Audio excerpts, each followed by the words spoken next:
नाही द्यायला पाहिजे आपण. हा हा, ते जे 15,000 रुपये त्यांनी आधी नाही सांगितले ना तुला? हा सांगितलंच नाही ते ना. आमच्या घरचे सगळेजण आश्चर्य झाले कारण की सांगितलंच नाही म्हणे. आता 4 वर्ष तुझं नर्सिंग आहे ना? हा 4 वर्ष 15 चोक 60,000 रुपये हे लागेल. 4 वर्ष 3 वर्षाचे हॉस्टेलची फीज लागेल तुला 4 वर्षाची. ते 33 मग 33,000 रुपये भरले का तू? हा भरले. आता ते 33,000 रुपये 4 वर्षाचे 33 किती झाले बाई?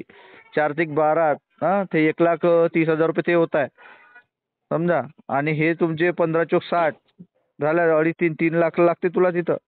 हा तर तेच म्हणत आहे. घरचे टीसी काढून ये म्हणताय, शिकूच नको म्हणताय.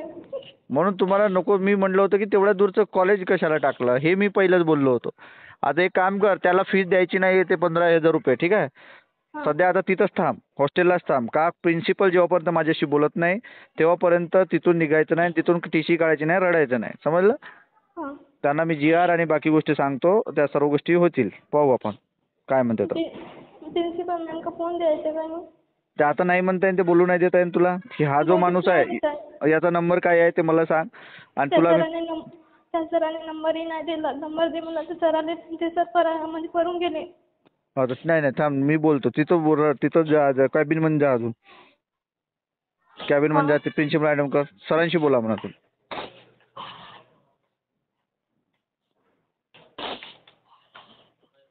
जा त्याच्याकडे पुन्हा.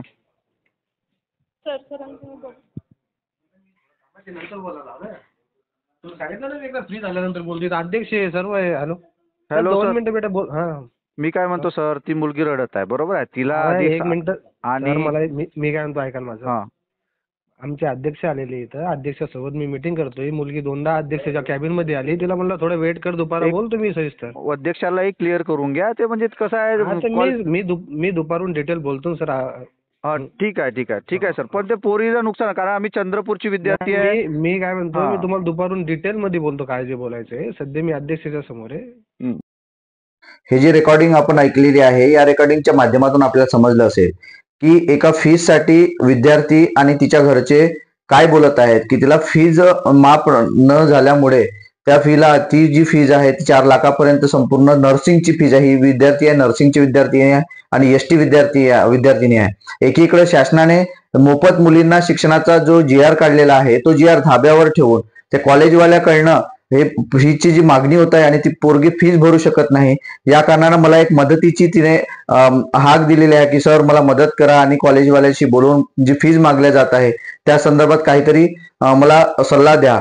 परंतु मी त्या कॉलेजवाल्याच्या मुख्याध्यापकाशी किंवा प्राचार्याशी बोलण्यासाठी मी फोन द्यायला लावलं तिला, परंतु कॉलेजचे प्राचार्य बोलायला तयार नाहीत. आणि जे दुसरे जे होते क्लर्क, त्या क्लर्क पण ते वेळेवर नाही बोलायला. तर आपण ऐकलेलं आहे त्या व्हिडिओच्या म्हणजे ऑडिओच्या माध्यमातून. अशा कितीतरी महाराष्ट्रातील ST विद्यार्थी असेल, या विद्यार्थ्यांना शासनाने व विद्यार्थ्यांना वंचित ठेवलेलं आहे, वंचित ठेवू पाहत आहे. म्हणजे ती जर मुलगीने जर आता TC काढली तर ते TC काढायला सुद्धा ते पूर्ण फीज मागतील, कारण त्याशिवाय ते पैसे म्हणजे ते TC देणार नाही. आणि ही विद्यार्थिनी मराठवाड्यात जाऊन शिक्षण घेत आहे. एक चंद्रपूर जिल्ह्यातली ही विद्यार्थिनी आहे आणि हिच्यावर असा अन्याय होत आहे. परंतु MLA जे आहेत आपले आमदार खासदार याच्यावर मात्र काहीच बोलणार नाही. ज्या निवडणुकीच्या माध्यमातून आपल्याला लाडकी योजना आणि बाकीच्या ज्या योजनांचा भर घातलेला आहे, परंतु या रडणाऱ्या या जे काही ST मुलगी आहे, आदिवासीवर होणारा अन्याय याच्यावर कोण, म्हणजे याला कोण जबाबदार असणार आहे?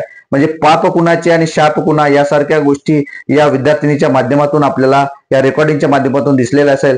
जाणीवपूर्वक पत्रकार बंधू असतील किंवा इतर जे काही माझा व्हिडिओ बघणारे जे काही सुशिक्षित व्यक्ती असतील, यांनी या सकरिता जाणीव करून देण्याची गरज आहे. कारण अशा कितीतरी विद्यार्थिनींना रडण्याची वेळ या कॉलेजच्या फीच्या माध्यमातून होत असते.